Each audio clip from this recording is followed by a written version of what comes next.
Hi, everybody. It is Thursday. So we are going to be talking Disengage, which is the second episode of the final season of Star Trek Picard. And check it out, guys. We are close to on time for us. Just about. So I am very, very proud of all of us right now. No, it's welcome to the show where the nebula saves you. Basically, yes. There are lots of revelations. Some of them are even surprising. A lot of them are not. But we all have thoughts about it, and we are going to tell you all about it as soon as we roll that beautiful bean footage.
All right. Who wants to fall on the plot sword? Not it. I did it last week. And Jermaine's Right. I did not actually get through my second watch, so I'm excusing myself. I'll try it if you don't want to do it, Jermaine. Oh no, it wasn't going to be me. You weren't even. That wasn't even an option. No. Jermaine's like, I'm taking creator privilege and saying no. All right, let's go. Star Trek Picard Season 3, Episode 2. So when we open up, we are. Let me get this planet right. Is it Serena Prime where we have come to? We've got Jack Crusher coming in to, I guess, deliver medical supplies. Well, we don't know that yet. So he, what's that going on? Oh, quote, deliver Air quotes. supplies. I'm unfortunately incapable of juggling a beverage and quoting with both fingers at once. So anyway, Jack's like a suave, witty, like sort of Is that what we're gonna call it? I don't know, suave, He's witty. British. That's what he is. British, Yeah. right? You can't be British and not be witty on TV, especially if you're the only one. That wouldn't make sense. Which makes me wonder, are accents genetic? Right. I'm certain he has a backstory. He has a backstory. I'm certain the backstory. So anyway, he arrives to Serena Prime, and he actually he's not supposed to be there. He doesn't follow protocol. So this guy comes up. He's like, hey, you haven't followed procedure. We're going to have to board your ship and check you out. And he's like, hey, I got these supplies. And the people don't want to wait for that. They're going to die. And dude's like, well, we're going to check you out anyway. Comes on board the ship, goes through. It's like, look, medical supplies. And then he comes along, ramen and ale, and he says, hey, you can have some of that. And it's like, is that a bribe? He's like, nope, that's not a bribe, but these guns are a bribe because, you got a battle going along with the illness down there. You got a battle going on, and these guns that help you out. And the dude's like, all right, he takes the guns, lets him do what he wants to do. But on the side note, he talks to somebody else and is like, hey, tell the woman with the scar that I know where he is. So we basically let him go, but at the same time, he kind of just like stabbed him in the back. And then we come to the Rafi story. She is all pissed off about the fact that she was supposed to hunt down this weapon and the weapon went off and she didn't hunt it down. Now she wants to know who has the weapon, and she goes down to her ex-husband and tries to get him to talk to some Ferengi. Sneed, yes. So first of all, she's still talking to the computer on the screen, which is just like words across the screen. Like she doesn't know who she's talking to. She's like, this is bullshit. And the person on the screen says, you can stand down because Starfleet is no longer interested. Where they've now no longer investigated. And she's like, what do you mean? We got fired, yo. Yeah. And then she's like, and they're like, stand down, or you could probably die if you keep moving forward. Anyway, she doesn't care because she's like hard pressed on finding out who the hell has this weapon, how did it get there.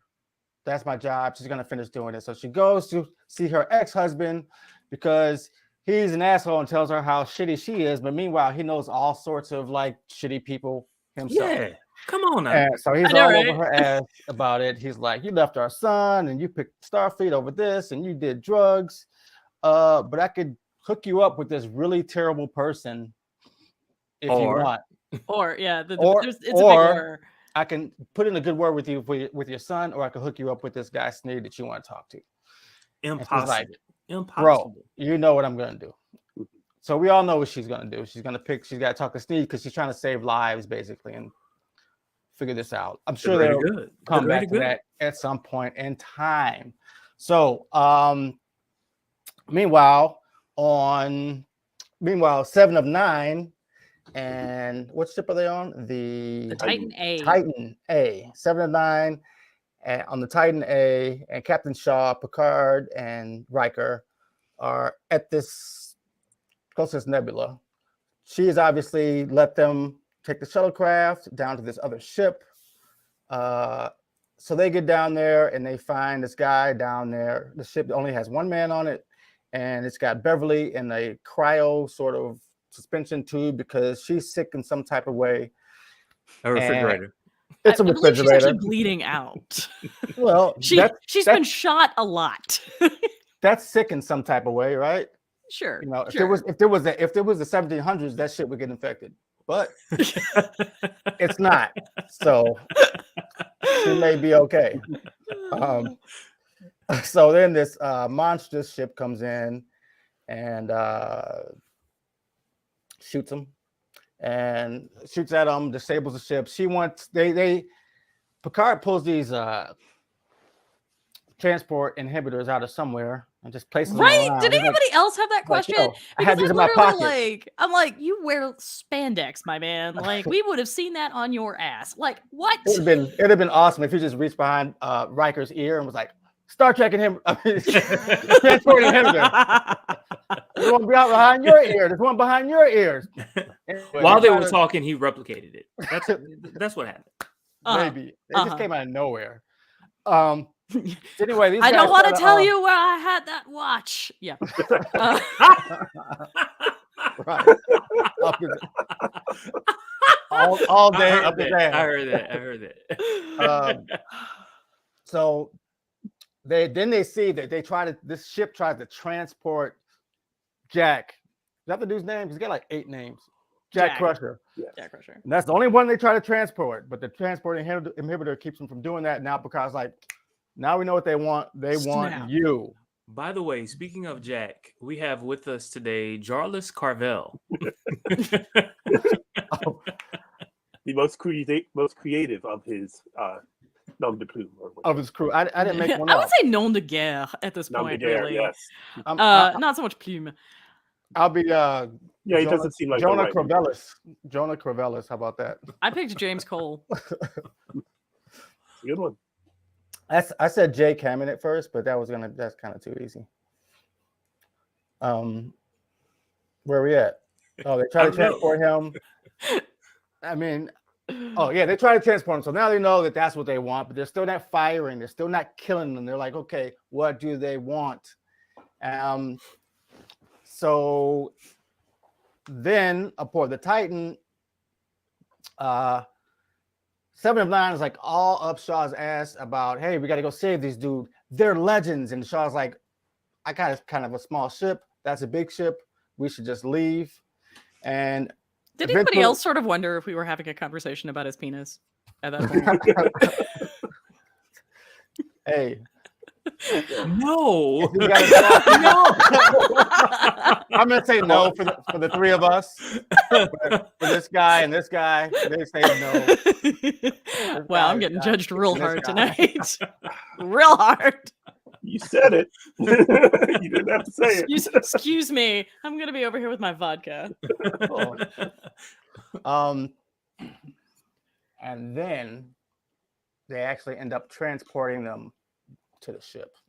That's what happened. So transport those 2 people over here, and then the girl at the station is like, "There's 4 people." He's like, "Okay, transport those 4 people over here." So they transport them over there.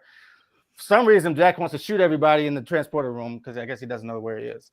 So then Seven Line's like, "Okay, we got him. Let's go." And then Shaw's like, "Nope, I'm here now, and I want to see who these people are, what's going on."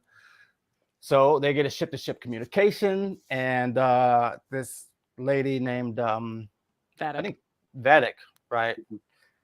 She's the bad guy, and with yellow the creepy thing. little girl voice. Creepy yellow thing. So apparently she's the woman with the scar the guy was talking about in the first scene of the show. She demands Jack, and she says they have 1 hour to give him over. And then Captain Shaw's like, "All right, we'll probably give him over. We can't beat them. What else you gonna do?" And then everybody else is. They also find out that she wants him because he has done crimes in several different places and several different people. In and out of the Federation. In and out of the Federation. So she wants the bounty on him, and he has been up to no good. And she's not gonna go without this dude. Apparently, he's worth a lot of money. So they look it up, and the guy's kind of a dirtbag. He's got all types of crimes across the quadrant, alpha quadrant, beta quadrant, whatever. And so this whole decision is: do they give him to the woman, or do they keep him? Because although he committed crimes, they shouldn't give him to a bounty hunter because he might just get killed. He should be tried like a regular criminal. And so this goes back and forth for a while between Picard and Riker, and they just want to save this dude. Riker is hinting at something. He's hinting at something that only took a quarter of a hint.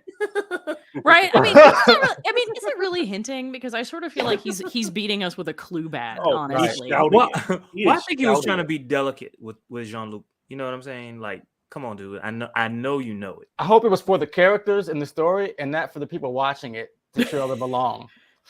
Like, maybe he's afraid that Jean-Luc's going to have like a paternal crisis. Right. Another family thing with you, Picard. That's what he's going to say. I know. What is with you and your family? And all these sons, always sons. Have you noticed that? It's always a son. It's always sons. Well, yep. Well, last season it was great granddaughter, so that's different. No. Earlier, the other way. Great aunt. Yes. Oh, right. Okay. Because remember they went back. It's a time thing. Yes, understood. Yeah. But anyway, she ultimately didn't even matter. So okay, we're gonna stay on this season. What we're gonna do. So push come to shove, the dilemma is give this guy to her or not. Time is up. Time to make a decision. And at the last moment, Picard reveals, "That's my son. We're not giving him up. We out of here." Well, this is actually like after Riker goes and wakes up Beverly and drags her bleeding to the bridge, and she and Picard have that amazing sort of like whole thing. Yeah.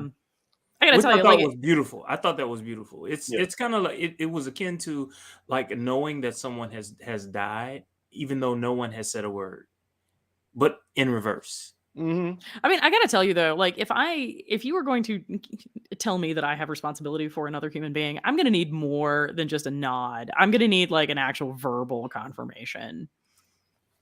Well, yeah, but we can get to that. We can get to that. We gotta finish this.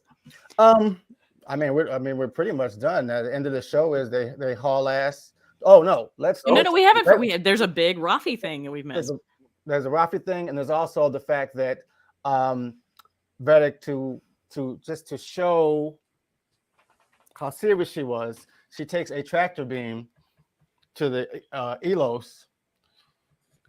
Oh yeah. And she chucks a ship at the Titan. Chucks the whole starship at the Titan and just throws it at him. And I think that's a Star Trek first. No, we had that in Lower Decks, the Drakmani. Oh, yeah. Yeah. Yes. I guess live action first. Yes. I mean, I thought it was gorgeously done. Yes, it was. It'd have been nice to see like some thrusters going off the other direction to compensate for the torque, but ooh, now you're using words the I don't know. Engineering side of you. That's all I could think of is like if you're pivoting anyway. That I love in space shows. I love seeing thrusters like Battlestar Galactica. I love seeing thrusters all the time. I don't know what it is. It's like it's working. Does that make sense? It'll make sense. I want everybody to be proud of me. 4. I'm thinking it too, but okay. Yep. Okay.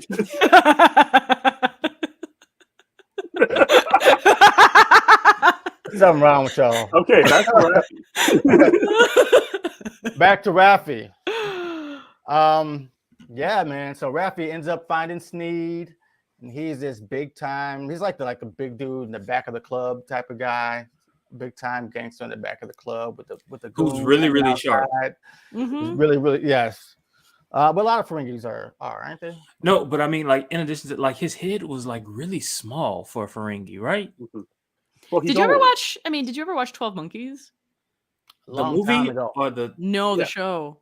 No, never. Oh, so that actor is Aaron Stanford, and he played James Cole, hence the name, on 12 Monkeys. So, like, if you want a better idea of how big he is, that would be where to find it. Or how big he's not.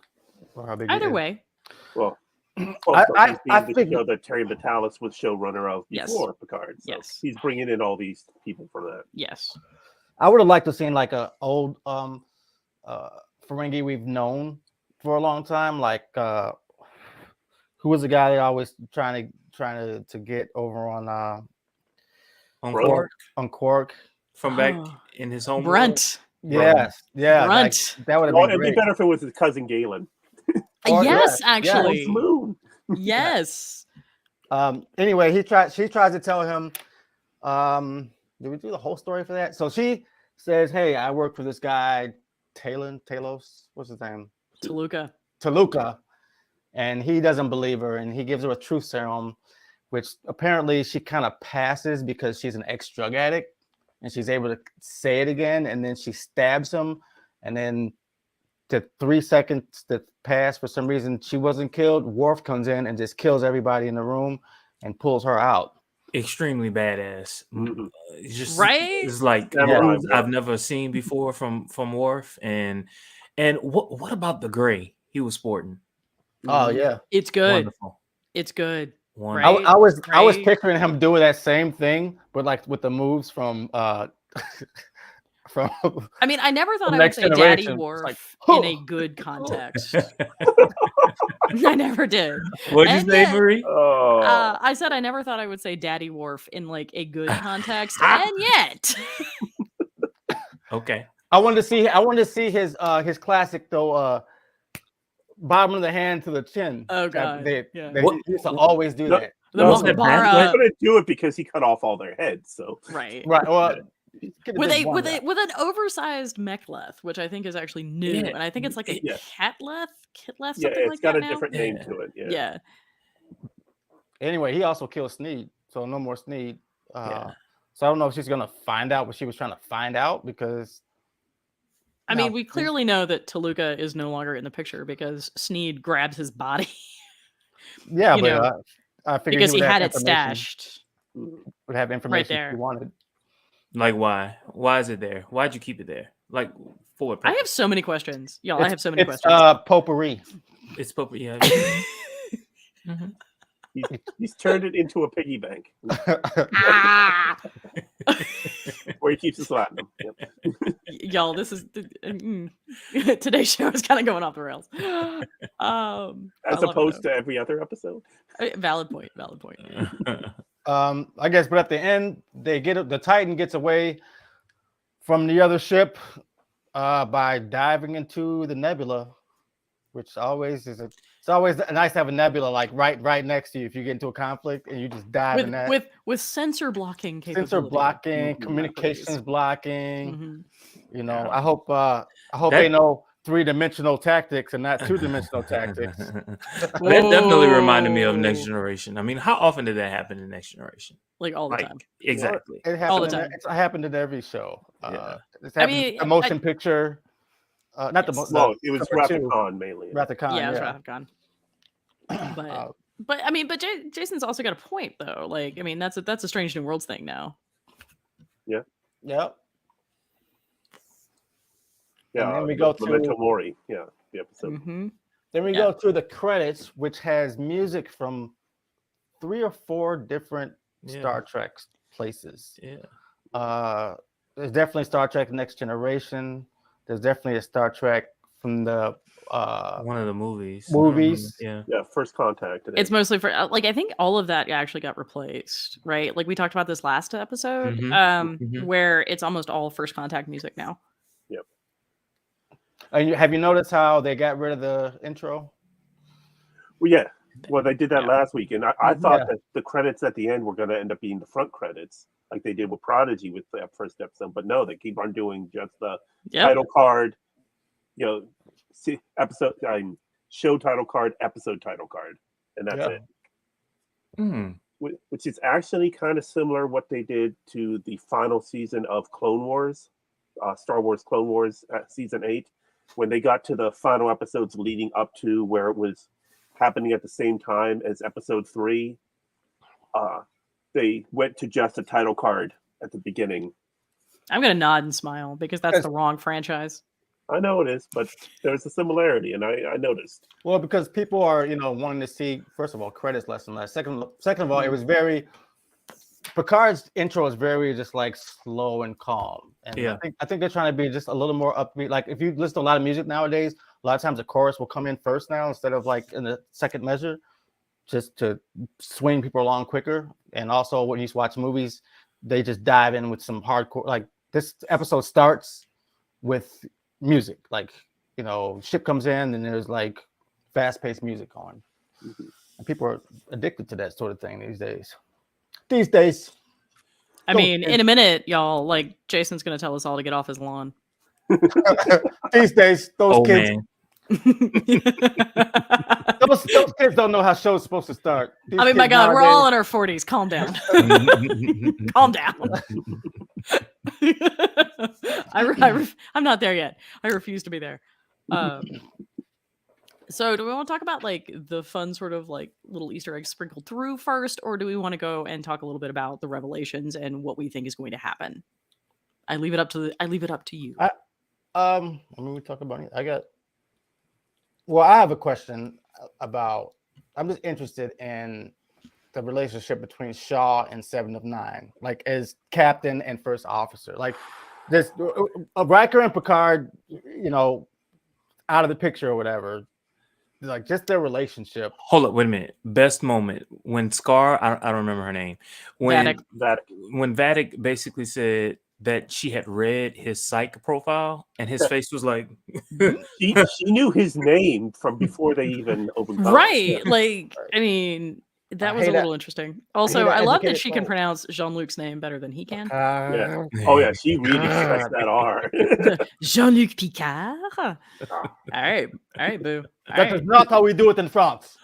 Actually, that is how we do it. We do it in France, yeah. And raised in England. Right. Also, fun fact: she is Amanda Plummer. So if you recognized those cheekbones, they belonged originally to General Chang. Yep. Oh, that's a callback. Yep. And I mean, she's doing a great job of being creepy. Yep. Well, her most famous film role was robbing the diner at the beginning of Pulp Fiction. Yes. Right. So she can play creepy pretty well. I think she's probably got the best dialogue of the Today Show of the people. I mean, just of the dialogue of the characters. She got the best dialogue. The bad guy always, it's always going to be the bad guy. Hey, you out protesting? William's out I know. I protesting just would somewhere. have been a lot happier had we not descended into maniacal laughter as we, flirted off after the fleeing Titan. I mean, she's pretty much a crazy bitch, and I like it. We got some Star Trek flair going on. I know, right? Like, Are you under attack? What's going on? Williams episode brought to you by J.J. Abrams. I don't know if I'm J.J. Abrams. It's dark as shit out here. If you walk into a tree, I'm gonna laugh so hard, just so you know. If this... And them trees were attacking me. Is that what we're calling it now? Yes. You know what? What I was talking about though, with about 7-9 and Captain Shaw. Yeah, I would be interested in seeing an entire season of that type of relationship between. It's always just great between them, right? Like every time we see it, he's just like the right hand man, and it's just or one man. Sorry. Yeah, they hate each other. Yeah, they hate each other. And it's noticeable that in the credits where it shows the information about the ship, it says Captain Liam Shaw and then First Officer Commander, and it's blocked out. Yeah. Her name is not listed there. It's a yellow bar over top. And so we discover in this episode that not only does he hate ex-Borg and is racist, he also hates the Fenris Rangers. So he has no love for Commander Hansen. Like, why you just hate ex-Borg? Like, that's stupid. Oh, but wait a minute. So this is the thing that I have for him. As old as he is, it took him that long to get a command. Well, he didn't start command track. Remember, he actually started in engineering. Yep. So he has a whole different backstory. Like he had a whole career, and then decided that this is what he was going to do. And so there's some mutterings around the interwebs that maybe that's the source of this weird chip on his shoulder that he's got, or his attention to detail. And it would be in the credits. There is a reference to a ship that was destroyed at Wolf 359, and there's a rumor to believing that Shaw was on that ship. And so he right there, just like Cisco hating Picard, he's got that same chip on his shoulder there. Oh, so that's why Shaw's a dick. No, that's just it's all speculation at this point. Like we don't know why Shaw's a dick. Shaw could just be a dick because he's a dick. Yeah. I mean, because at the part when he realized that was his son, that's when Shaw was like, "Damn, I really do got to do this now." Yeah, he could have said, "Screw your son, I don't care," but he didn't. That was the only time he seemed like he had some sort of humanity in him. Yeah, he's not humanity. He was just trying to save his own ship. Yeah, like he reminds me so much of Jellicoe. So much of Jellicoe. And he is the son of Jellicoe and Pulaski. Like as much as we all hated Jellicoe, I remember going back and watching those episodes as a kid. Like I was like, this dude's the worst. And then going back and rewatching it as an adult and going, he's not wrong though. He wasn't that. He's not wrong. Like he's still a dick. But he's still a dick. He still did the right thing at the end. He did the right thing and surprised you.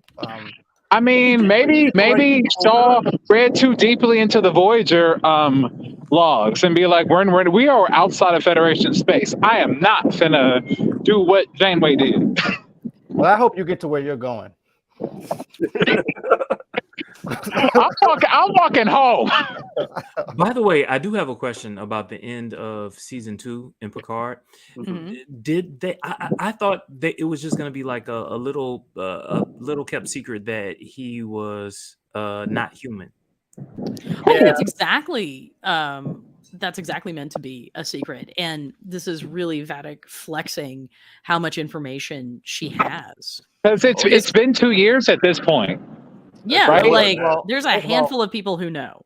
I hate the whole storyline that Picard is synthetic. It's kind of there's a lot to hate. There's a lot of hate, but setting that aside, I do think this is a flex by Vadic. In the same way, telling Liam Shaw that she's read his psych profile. Apparently, the dude's got anger issues. I hate foes that do their homework. Man, because whatever he went through, she threw shade at him, going like, "I'm glad you're still stable." I'm like, "Oh, now you just got raided by the evil bitch." So, but the thing about it is like, how does she have access to that information, guys? Like, I mean, Exactly. she's a random bounty hunter. She has someone in Starfleet. I feel like Remember, there's something more Beverly to her said, than just. do not trust Starfleet. Don't trust anyone, especially Starfleet. Yeah, she does have people in Starfleet because that guy that boarded Jack's ship was part of Starfleet. He was a Fenris Ranger. No, he's a Fenris Ranger. But he was working. Wasn't he working for Starfleet? No. Mm-mm. But he did mention JC, whatever you want to call him, did mention that first it was the Fenris Rangers, then it was the Klingons, then it was 3 guys in Starfleet uniforms boarding my ship. Oh, so obviously there's somebody in Starfleet that was willing to look into him at Vadic's call. And my guess is that somebody in Starfleet is equally connected to the portal gun incident. Yeah. Mm-hmm. Let me ask you this question: at Jarlath Carvel, when she shot the ship at the beginning and blew up the shuttle bay, So she blew up the shuttle. The pieces were flying off of the ship. Right. Yeah. Did you notice a piece of the hull of the ship with the name? No, the shuttle's name was Savick. Savick. Yeah. Right? Okay.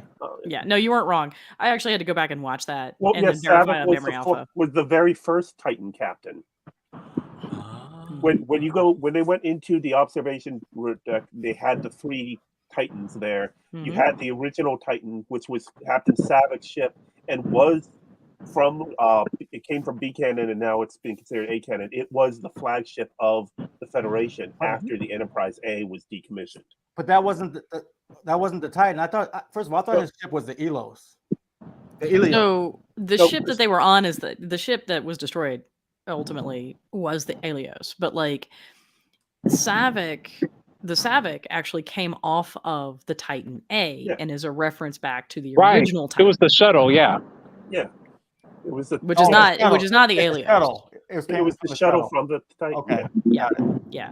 And the shuttle flies over, attaches to the Elios, because I sincerely doubt there's a bay of any kind. I'm surprised that there are 3 decks. I know. I was like, okay. When they said deck 2, I'm like, okay, that's a stretch. But then they said deck 3, I'm like, poisonous gas on deck 3. And they had a 10 forward. No, they did not. I know. No, that's a holodeck program that's in the credits. Yeah, with the safety protocols turned off. So in other words, people are getting drunk. So poor life decisions are being made, and someone is scrubbing biofilters. Yes, we know. Oh yeah. But so yeah, there's that. So the Savick was a pretty cool callback. I have to admit, that was pretty cool.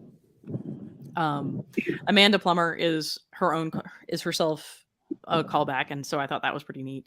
Did anybody else notice that? I think Cisco's baseball ended up in Sneed's office. I was wondering what I was thinking too. I was wondering that. Wait a minute, how did his baseball? I have real questions for Jake, y'all. Jake needs to stand for this. Yeah. Because my thing is, I feel like Jake and Kira wouldn't go for something like that. One of them would have to keep the baseball. You don't know how they got it. I mean, I think that's what they wanted us to think. They wanted us to think. There's a lot of baseballs out there. So. Maybe it's a fake that Quark made and just sold it. That is also, no, I don't buy it, because Sneed is fascinated by vintage.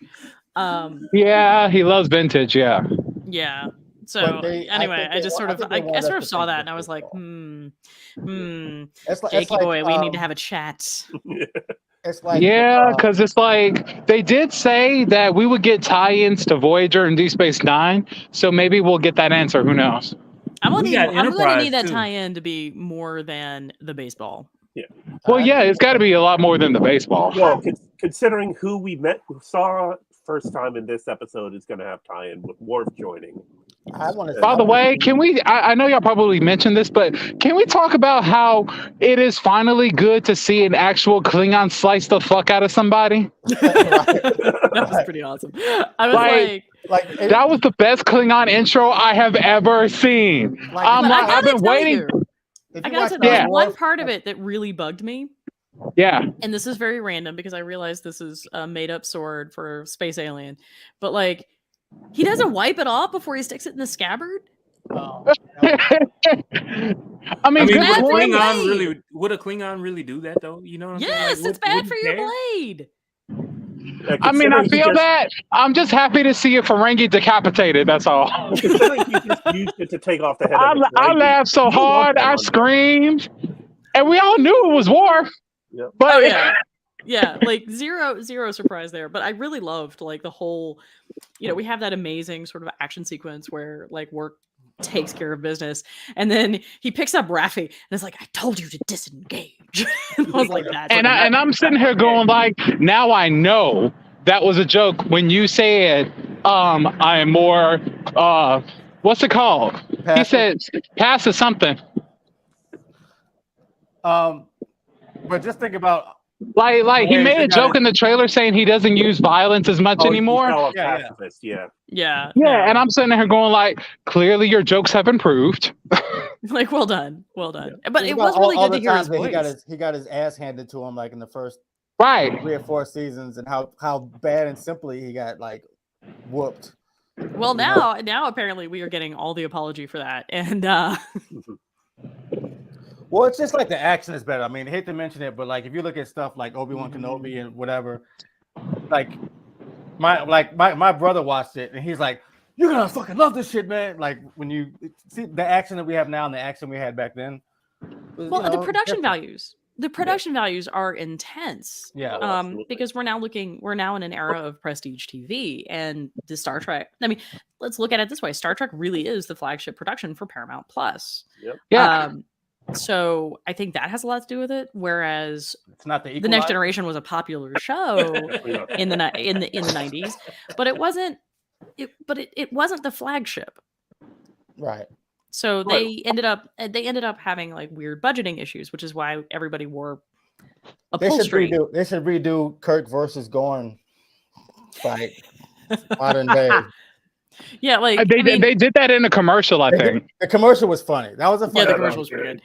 But I mean, but even going back into the 60s, right? Like the reason they all wear sort of short pants is because they were cheaper to make.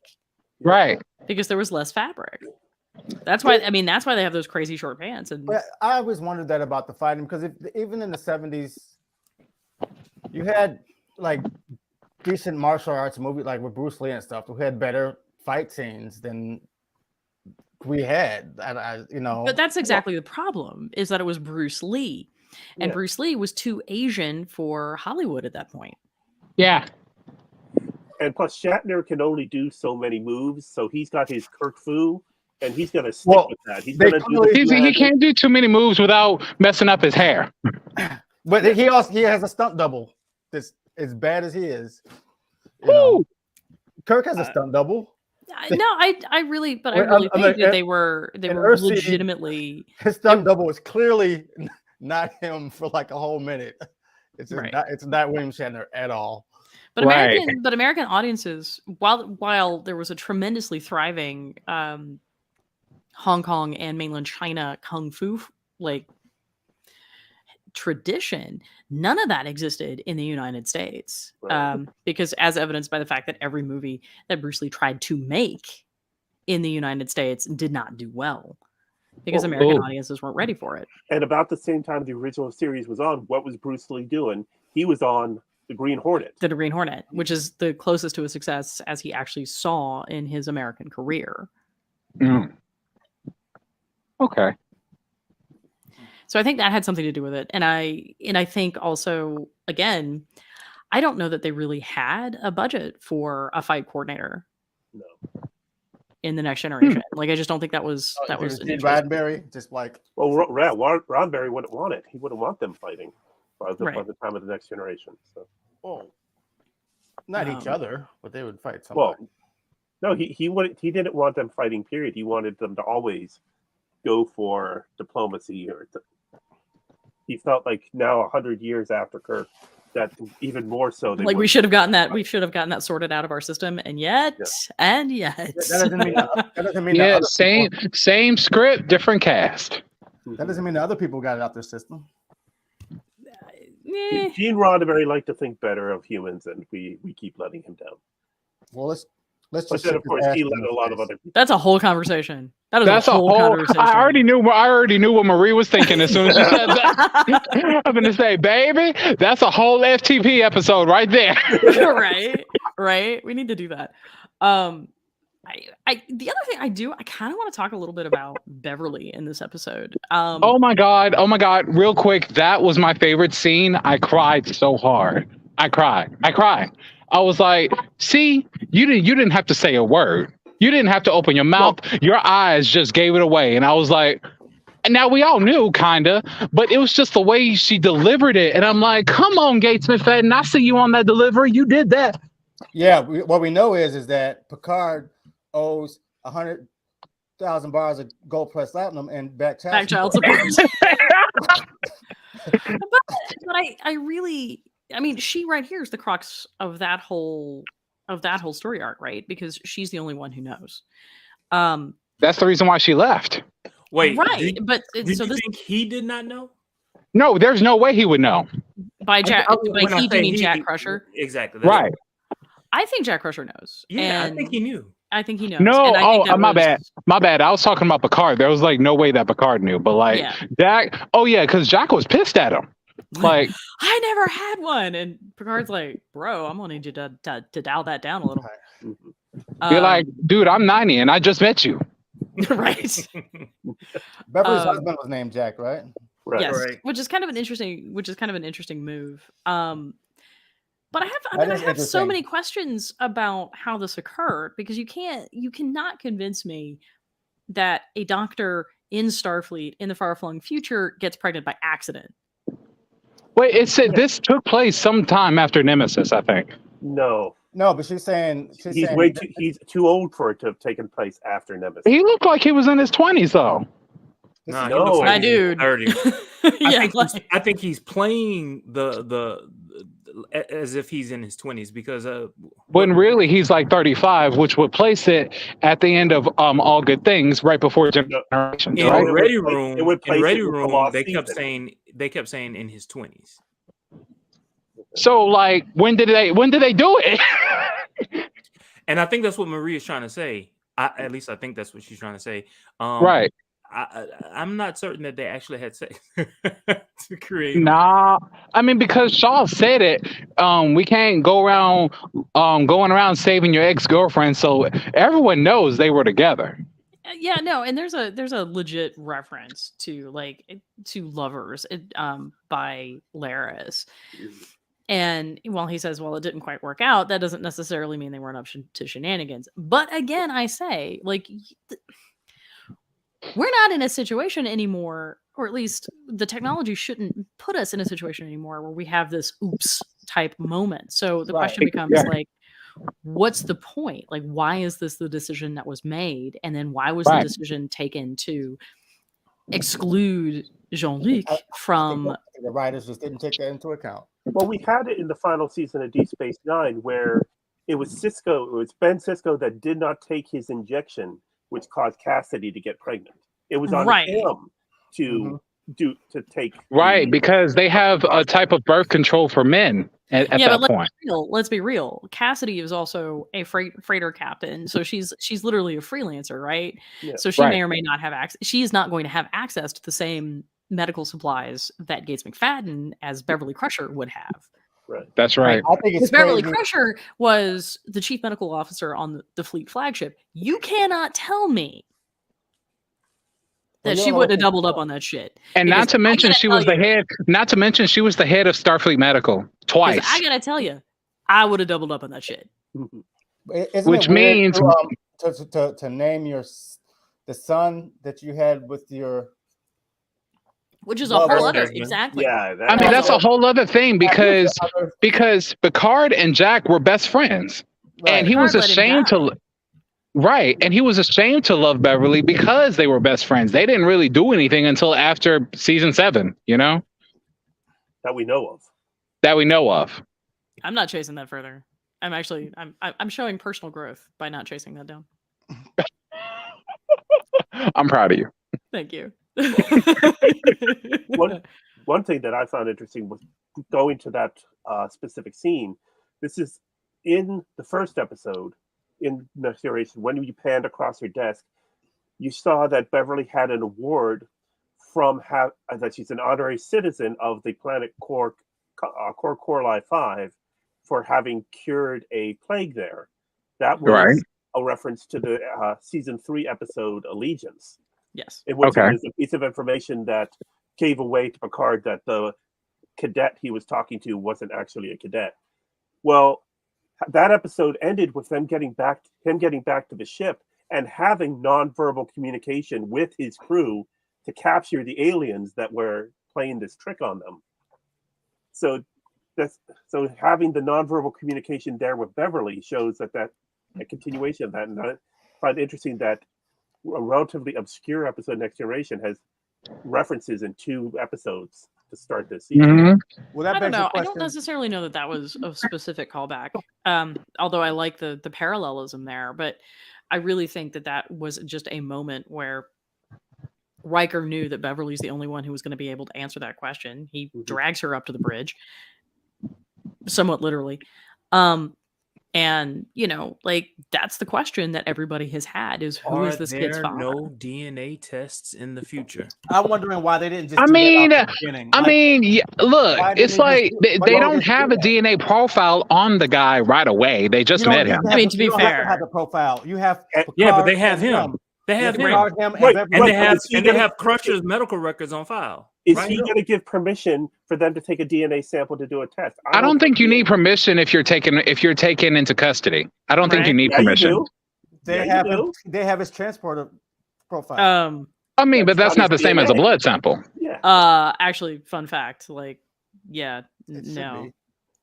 So which is it? Do you need it or do you not need permission? Because Jack was taken into custody for all of 30 minutes, but he was still taken into custody. So I'm not gonna lie, I took criminal law a long time ago. We're not gonna do that math, William. Gotcha. But there are a few cases floating around in American jurisprudence where suspects were taken into custody and booked and administered various drug tests that were deemed admissible, even though there was no consent. There's been several times when they have brought somebody upon the Enterprise or another ship and have taken their DNA and said, "Oh, this person is that." They do that. It's exactly. It's protocol, pretty much. So I mean, Shaw had every intention of forking him over to the strike, right? Yeah. So maybe that just did not cross his mind at all. I mean, it should have crossed Picard's mind. It should have crossed everyone's mind. Yeah. You're right. It should have. We know what it should have been, but you got to remember, Shaw is an asshat. Like, I think Shaw doesn't care. Yeah, right. Shaw. Like Shaw's not looking. Shaw's seeing a 20-year-old con man that is putting all of his people in danger. He's not making the same leap because he's not looking at this guy. Yeah. And thinking Beverly Crusher used to shack up with Picard. Maybe. Like he doesn't care. He doesn't care, or maybe he doesn't want to know the truth. Like he didn't want to know the truth because he knew that if he would have found out, he would have, just like he made the decision now. He didn't fork him over. It would be awesome. I think it's irrelevant. Captain Shaw's captain was Captain Ransom. That would just be cool. That's where he gets his fucking ideas from. Ransom wasn't an asshole though. It was in the you are who you are when you get put in a bad predicament. Which version of Ransom? Well, I mean, basically, this Ransom was basically what Archer was in like season 1 and 2. Yeah, but I liked it when Archer was doing it. Yeah, Archer was an asshole. Exactly. In seasons 1 and 2. I mean, yeah, because it's like when you're in deep space and you are not prepared, you do some pretty foul shit. I don't justify it, but I'm just saying. I feel like we are getting a little further. Season 1 and 2 or season 3 and 4? Archer was way worse than season 3. I mean, no, I mean, I don't think. I think the problem was that they never knew what to do with Archer ever. Yeah. Like they couldn't figure out how to. Like, is he going to be like Samuel Beckett in space?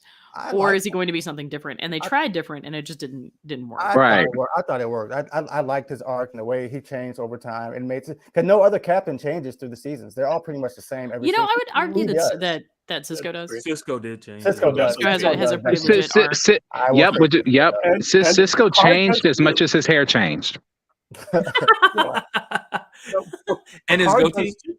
And his goatee, everything, all of it. Where the hair, like, you know, I still, Jermaine, I still stand by my argument that I am glad they took the route they took with his hair from season 1 to season 7. Yes. Oh yeah. Oh yes. Oh yeah. But you notice how his hair, like you can categorize his character and how much you like his character in this season or that season based on his hair. Like it's just like he went from like the same is true of Riker.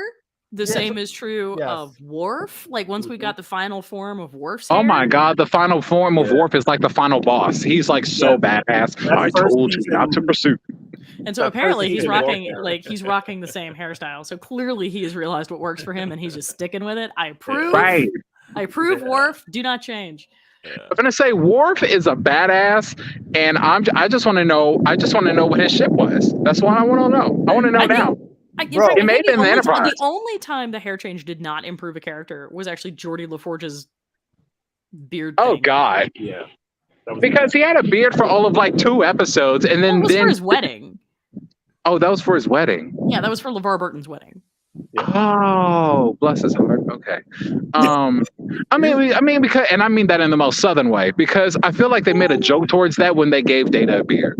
Oh yeah, they did. Yeah. And Geordi was like, really? And I feel like Marina was laughing for real at that part.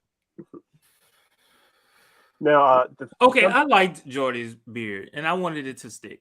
I did. I thought it was. They almost lost to Crusher in that poker bet. That's all I gotta say. They just never really got to like a final form, right? And they never quite and I think that's kind of the problem is they couldn't figure out what they wanted to do with Geordi. And LeVar Burton is on, right? And LeVar Burton has been on record as saying like they did not know how to handle making him a person because they were like, right. How do we because literally every story arc that involved romance that involved Geordi was creepy. Yeah. It was just creepy. He was supposed to be gay. Well, and also I think by that point we also have like the whole Berman effect, and like we know there's a certain amount of misogyny involved. It wouldn't surprise me if, and I think LeVar Burton is on record as implying a racial component to that. Yeah, definitely. Him and Kim just couldn't get it together. Never. Not Kim. And Garrett Wong has talked about that as well. Yeah. And rightfully so. Hey, William, I'm your mama. William, come home. Yes, I'm trying to figure out what are you doing. I'm not ready to go to heaven yet. I'm not ready to die. It's not my time. I gotta tell you though, like you need to get out of that Blair Witch shit is what you need to do. I know I look creepy, but it's like, here's the thing. It's like I'm supposed to be walking my neighbor's dogs, and I really don't want to. And so I'm just like, you put that on the internet, my dude. Yeah, you're shouting it. Hey, he ain't watching this. But you're shouting it outside the house. He gone. He like 4 hours away. But go walk the dogs, buddy. I don't want to walk them damn snow dogs. They get fur on me every time. That is what dogs do. No, I feel like if I go in there, you're just gonna hear, and it's just so much shit. Like, speaking of which, I'd rather have tea with Pulaski. Go walk the dogs. Every time you say that, you keep comparing, and I remember that you compared me to Pulaski, and I just don't love you for that anymore. I just don't. Okay, you know what? I'm gonna go in and I'm gonna walk these dogs, and you are gonna hear and you're gonna hear all this bullshit that I hear every damn day for the last 7 days. Turn, camera, turn. Shit. You mean the existence of beautiful dogs? Are we though? Are we really? Now, one thing that was interesting, there was an interview for in SFX magazine with Michael Dorn about his experiences with this season. And now, for the past few years, Michael Dorn's big thing is he wanted a Worf spinoff with Captain Worf, Captain of the Enterprise. And you never heard that, Jermaine? You look like you're surprised. No, not a spinoff.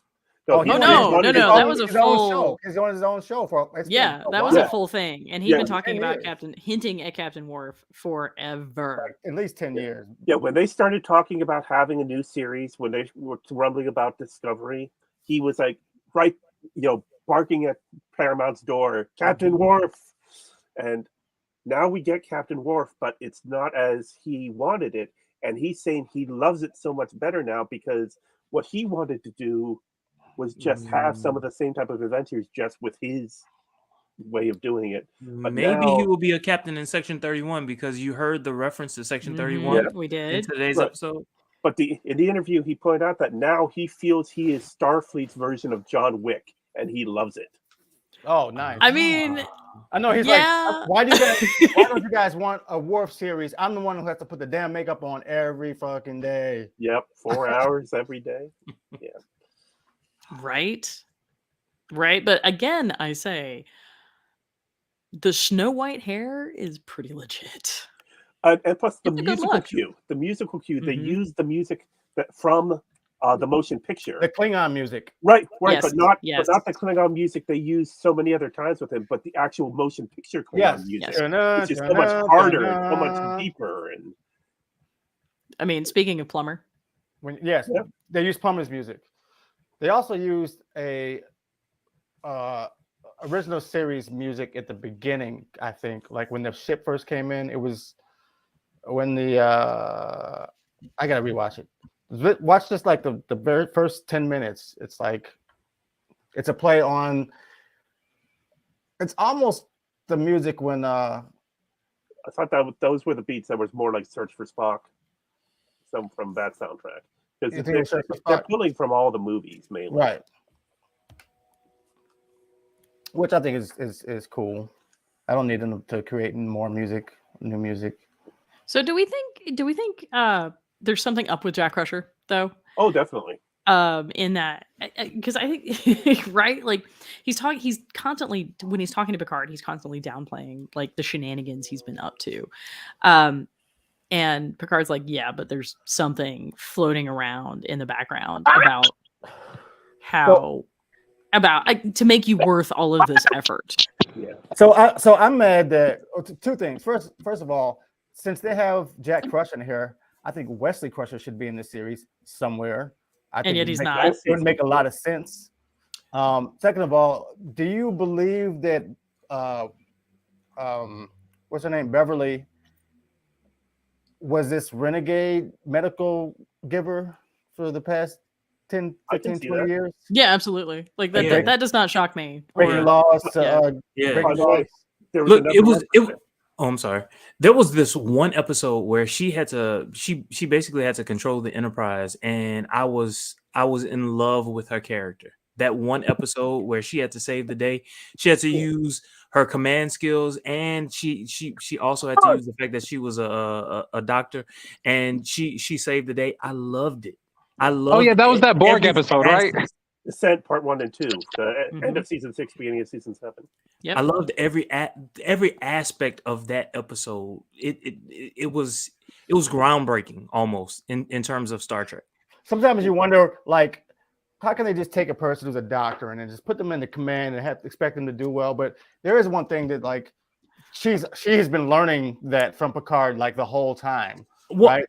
I don't even know if it was from Picard. Remember when Troy tried to become a commander, and she basically we learned at that particular time that she could at any moment she could control Enterprise. She was just the doctor, right?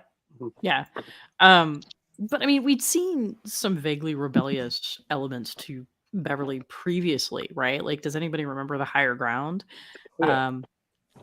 Which one's Where that? she gets He gets kidnapped by terrorists. by terrorists and then has this whole conversation with them and Mhm. ultimately comes to a very different conclusion than at the beginning of the Mhm. episode.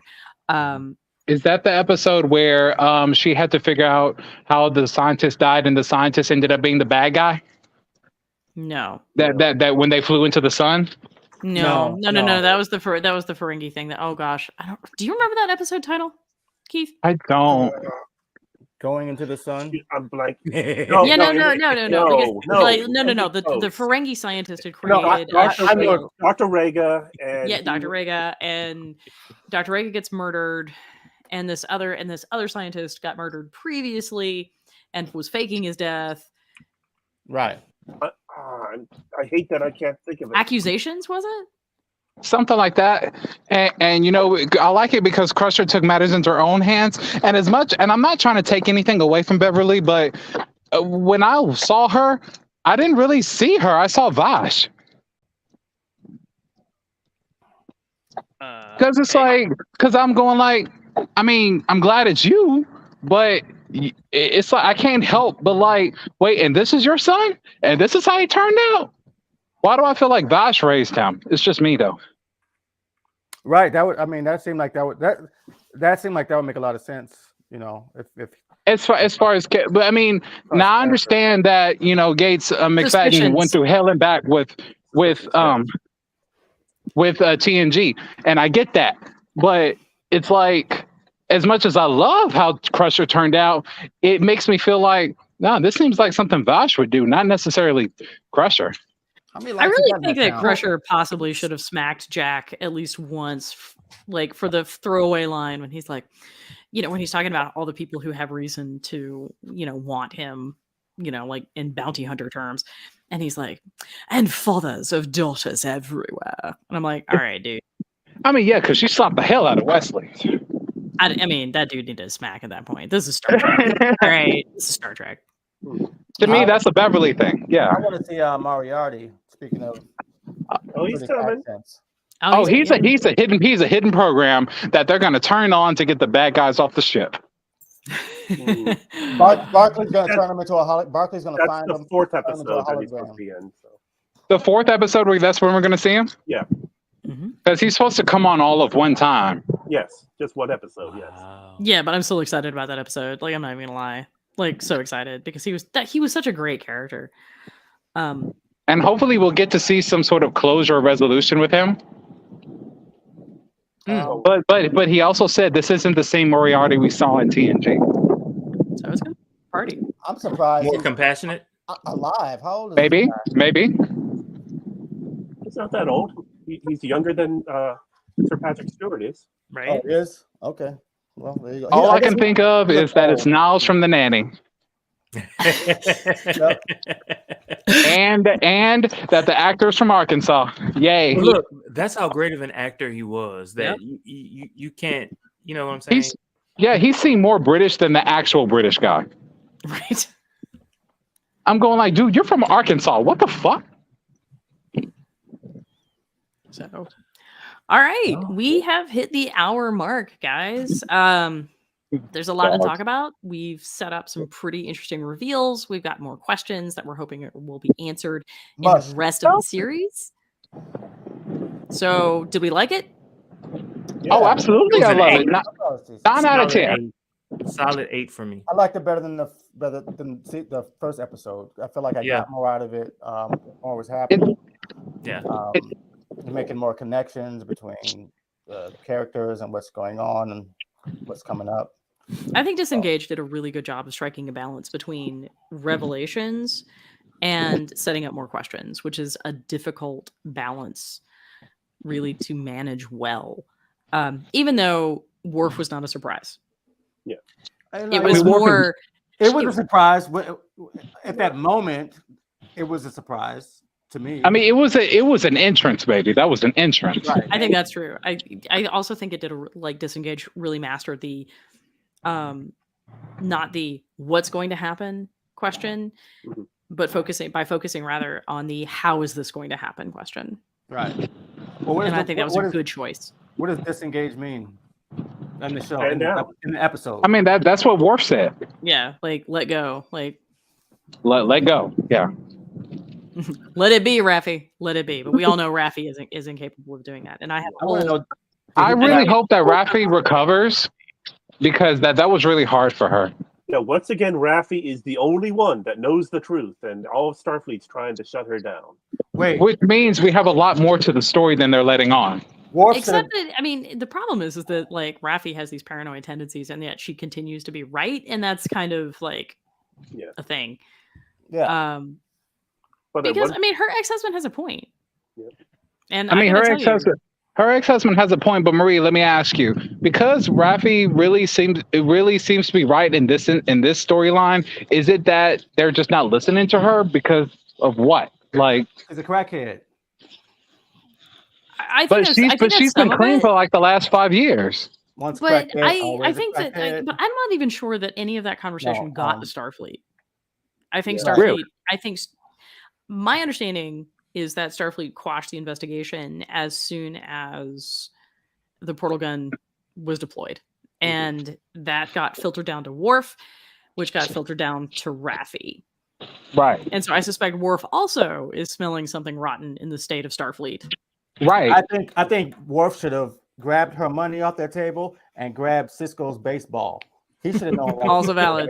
He probably did, because if you think about it, aside from that, Worf been through a conspiracy situation before where he knew the truth. He was the only one that knew the truth, whereas the entire Empire was trying to shut him down. And it took 15 years for him to get his name back? 4. Yeah. Okay. It took a minute, but I don't think it was 15. I exaggerated.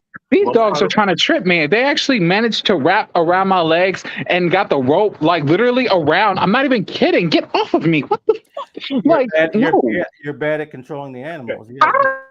However, while William deals Worf with that, picked up that ball and said, "What is this? This is not possible." I know that would have been amazing, and yet, we still have time. They still have time. We can go back and find the bodies. But we will certainly be back next week with the 3rd episode. Obviously, we're having fun. Yeah. Yeah. Can I just say one final reference? Yeah, absolutely. Yeah. When with that flashback we had at the beginning of the episode, we find out that it's a Mariposa ship. Oh yeah, I forgot about that. Mariposa is the name of the medical organization that Rios and his. Stop! Oh my God, they're trying to make me trip. The medical organization back in the 21st century at the end that we talk about the end of season 2. So there's a callback to story left of season 2. I'm laughing because Keith just rolled the shit out of his eyes.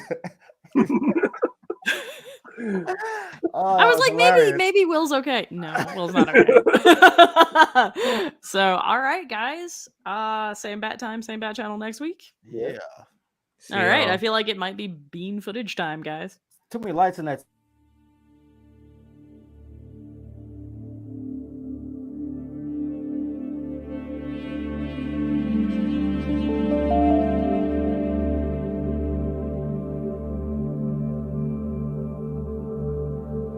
Yeah, absolutely. Yeah, I'm not gonna ever say it on the internet. Yeah, never. yeah. I'm sorry. Wait. There was a shadow of a church. Okay. What? William has questionable ideas about what he puts. William has questionable ideas about what he puts on the internet. Oh, I remember that episode. Uh-huh. I remember that episode. Yeah.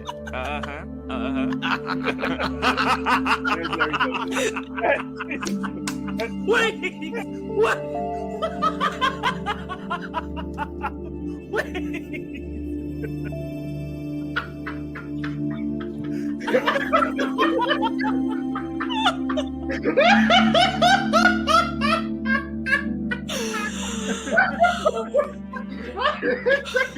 We put on an audio version of this podcast.